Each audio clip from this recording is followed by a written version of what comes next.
Hello. What follows is an interview with Kate Bush, which was recorded around the time of the Hounds of Love album, and it was done at her dance studio in southeast London. I hope you enjoy it. When you launched the album, you had a laser show at the London Planetarium. Yes, were you there? Yeah, I was. Why did you do that? That was actually an idea of the record companies. They wanted to launch the album, which I was into, and I think it was their idea to use the Laserium so that it would be something special.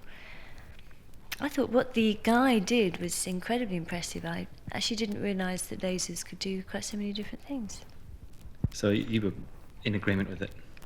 Yeah, it seemed like a good idea. Is The Hounds of Love, your new album, is that an exorcism, an exorcism for you, or not? An exorcism? In what way? Well, in way of getting something out of your system. I think every album is. Every song, in a way, is channeling or releasing a form of energy. So every song is really. But having done it now, do you feel content, as it were? Yes, I was very pleased when that album was finished. It took a long time and a lot of work. And I think for what we were trying to do, it's quite pleasing, yes. Right. Why is it split into two sections, like the Ninth Wave and the Hounds of Love? Well, one of the first ideas I had was to try a concept. I've, for some time, wanted to play with a piece of music that was more involved than, say, 3 to 5 minutes. And I had the idea a good few years ago, but I'd never really put it into action. So it was really the concept side that came first. And I was a bit worried that it wouldn't work. So until I'd written, say, 4 or 5 songs, I wouldn't really know if it was going to be successful. So I thought it was wise to just use one side of the album, so there'd be like half an hour to play with rather than going for an hour's worth. And the other side, I thought it would be nice to balance with 5 or 6 completely different songs, not linked in any way, that were perhaps more positive and up-tempo, so there was a nice balance between the two sides. In Australian surfer mythology, it's always a 7th wave. That's the big one. Like waves come in groups of 7. Why the 9th wave? That's very interesting. The 9th wave, I needed a title for the side. A lot of people think that the whole side was actually inspired by a Tennyson poem, but it was actually finding this quote, looking for a title for the whole thing. It was the last piece in the jigsaw, and I was just looking through books and quotes, anything I could, just to get an idea for a title. And that particular quote from the poem seemed quite appropriate, and his idea was that they worked in 9s rather than 7s. When you write, do the words or the lyrics come first? Words or the music come first? It's different with each song, and sometimes you actually get a piece of music in your head that's got words with it. It's like they just sort of go together. But generally, I'd say the music comes first, and the lyrics are worked in around that or with it. Cloudbusting, the current single, which is, where is it this week in the UK? 20. Right. Top of the Pops and things like that. Would you go on to that? It's something you consider. I mean, it's really the choice of, can you perform it well, and will it really help the record? I mean, it does help to have a successful record. It helps the album, and it helps future projects to finance them, etc. I mean, I do depend on the success of each record to be able to do the next one. But I think with some songs, it's very difficult to perform them on television and make them look good, and to really do justice to performing. I think it's something there should always be a lot of thought behind. And when you put such a lot of work into a video, which a lot of people do nowadays, it's sad that you can't get that shown more, and that you have to go on and perform, or there is no choice. It's a shame. So Cloudbusting has got a very grand video, I think. How did you come by Donald Sutherland? We were very lucky. We had a friend who made the contact for us. We sent him the script, and I talked to him, and he was very interested, which was fantastic, and just happened to have the 4 days that we needed to shoot the video in. He was free for that time. And it all seemed to come together so well and so quickly. But why Donald Sutherland? He was our first choice. I'm a big fan of him as an actor. And he really was perfect for the part. There couldn't have been anyone better. He looks so right. Right. Why is it about a father and son? Why write Cloudbusting?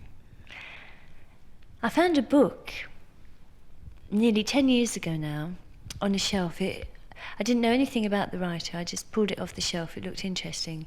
And it was an incredible story. It's written by Peter Reich, and it's called A Book of Dreams. And it's about himself as a child, through his eyes as a child, looking at his father and their relationship. It's incredibly beautiful. It's very, very emotive and very innocent because it's through a child's eyes.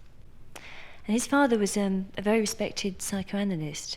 And besides this, something that features in the book, he made machines called Cloudbusters that could make it rain. And him and his father used to go out together and make it rain. They used to go cloudbusting. And unfortunately, the peak in the book is where his father is arrested, taken away from him. He was considered a threat. And so suddenly his father is gone. So it's a very sad book as well. The machine that features in the video, what's become of that now? Well, it's at the moment resting in a garage not far from here. Right. Do you think that Hounds of Love is much more controlled than the previous album? Controlled. I think it's probably more constant. The last album was dealing with a lot of very different things and very different places, different atmospheres, in tracks maybe next to each other. I think there's more a sense of a theme on this album, obviously on the second side, but even on the first side, although they're separate songs, excuse me, I think they have a flavour that's consistent. So you'd say it was more consistent than the previous one? Yes, I think there's more sense of flow from track to track. But I was very happy with the last album. It was certainly a mark for us. Are there any things that you've done so far which you look back on and you cringe at? Yes, lots of things. Like? Too many to mention. And I think most people do tend to look at themselves very critically. I think it's quite productive to be like that, though. Or perhaps you don't feel nervous enough about what you're doing next. Are you a perfectionist then? I don't know if that's a word that is a real word, if you know what I mean, because you can never make anything perfect. You can strive for it, but I think if you continue to strive for it, you would never get anywhere. I think you have to recognise a point where things are as good as they can be within the limitations before they start going off again. I mean, it's definitely a peak and then it can go off. So I think you just hopefully have to recognise where more effort will make it better, but when to stop. Who do you use as your person to tell you when to stop, or is it just something you know within yourself? It's almost like the music itself dictates it. When a track is sounding right, when it's ready, it is, you can just feel it. And then you mix it. That's when you sort of play with all the little raw edges, but you just know when everything's finished recording. With Running Up That Hill, the last single that's here in Britain and it's just happening in Australia, you mentioned the line, like, make a deal with God. I mean, what do you mean by that? Well, it's about a relationship between a man and a woman. They love each other very much, and the power of the relationship is something that gets in the way, creates insecurities. And it's saying if the man could be the woman and the woman the man, if they could make a deal with God to change places, that they'd understand what it's like to be the other person, and perhaps it would clear up misunderstandings, all the little problems. There would be no problem. A perfect world, then. Yes, idealistic. But then I think a lot of art is that. It's not necessarily real always.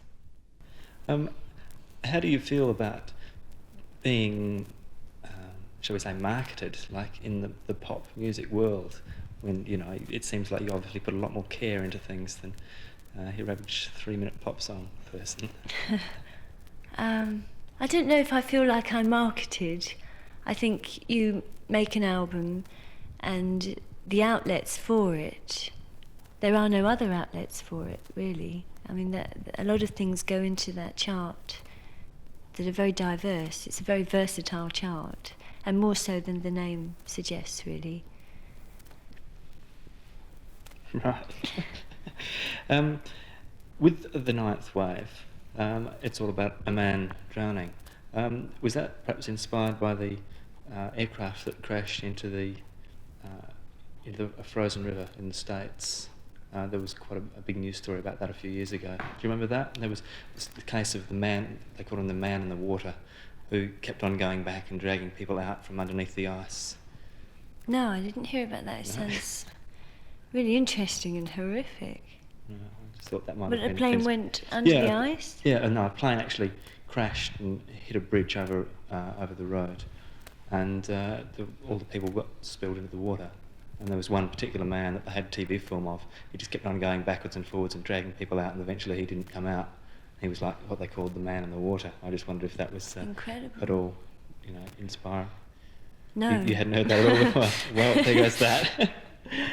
Okay, why then all the Ninth Wave and water and ice? I think it was an idea I probably got a few years ago, of someone being in the water for the night, and hadn't really tried it until this album. It's hard to say where it came from. I can only pinpoint certain war films as imagery that would suggest it. Things like The Cruel Sea, those kind of old war films where people were being cast into the water, having really been through quite a heavy experience already. And the thing of actually launching from that, so that's the basis of the body in the water, but then the head travels off as the night goes on. Would you contemplate turning that into some kind of visual images? Yes, it's something I would seriously be thinking about. But it's the feasibility of it, especially in terms of time and money. So I don't know. When all the promotion is at an end by the end of this year, I'll be able to sit down and think, what's the next thing to do?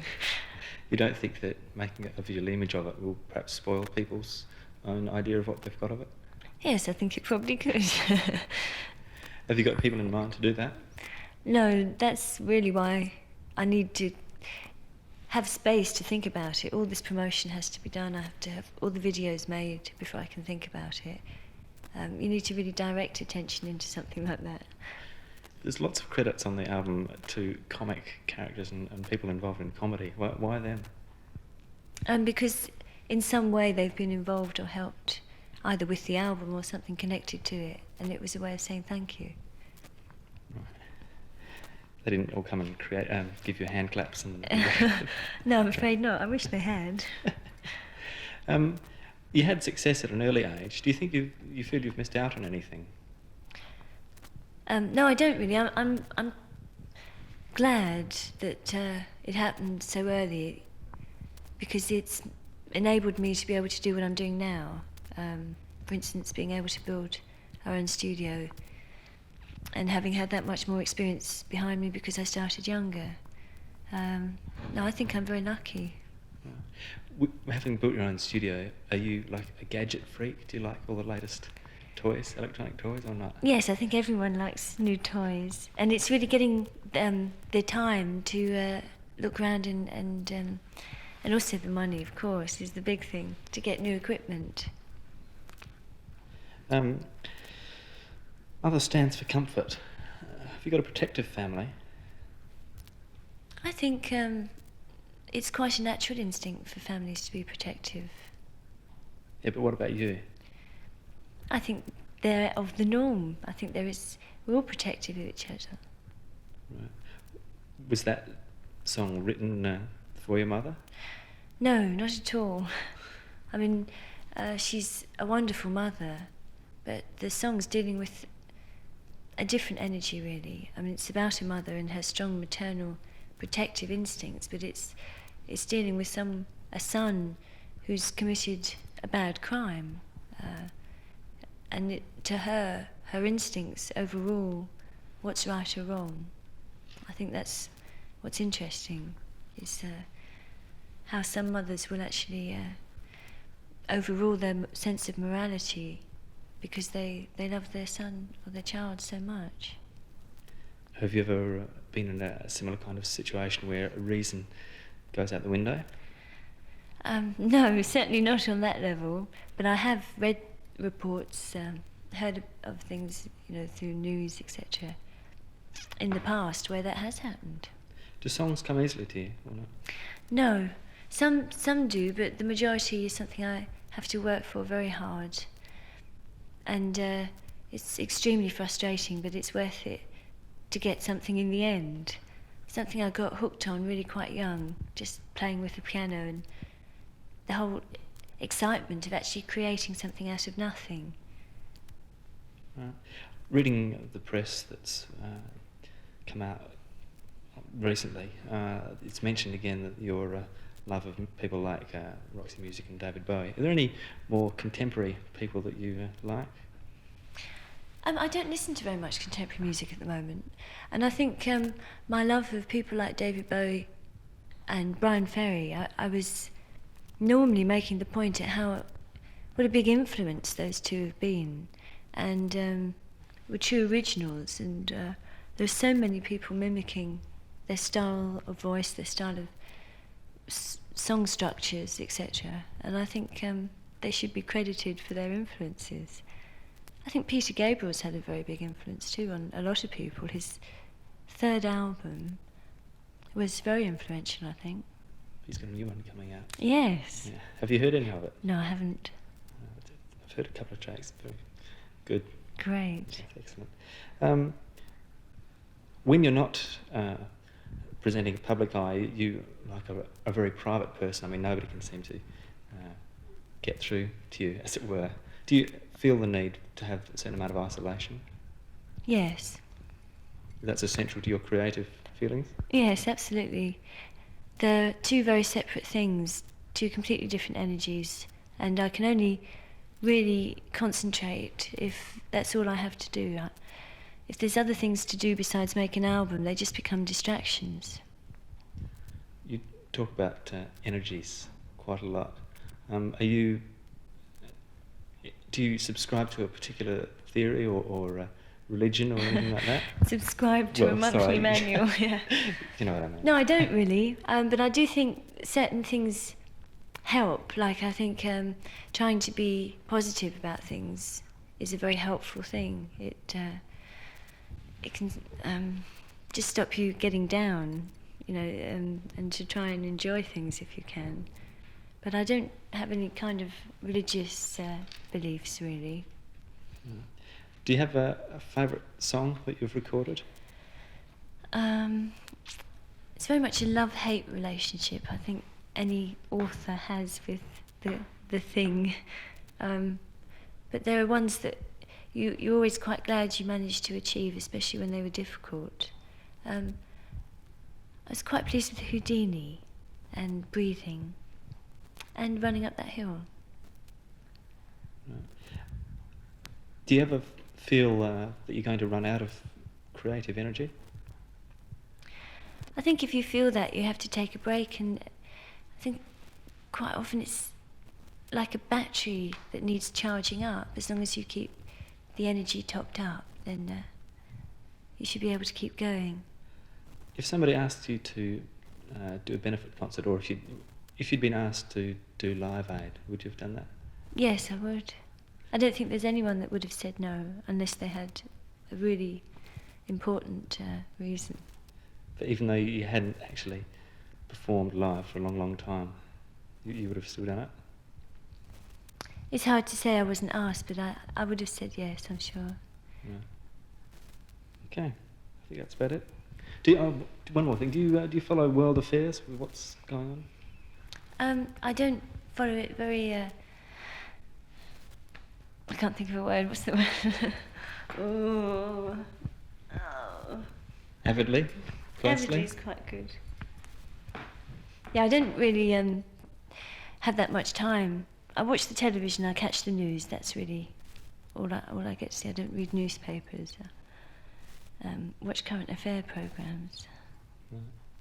Okay, good. Thank you.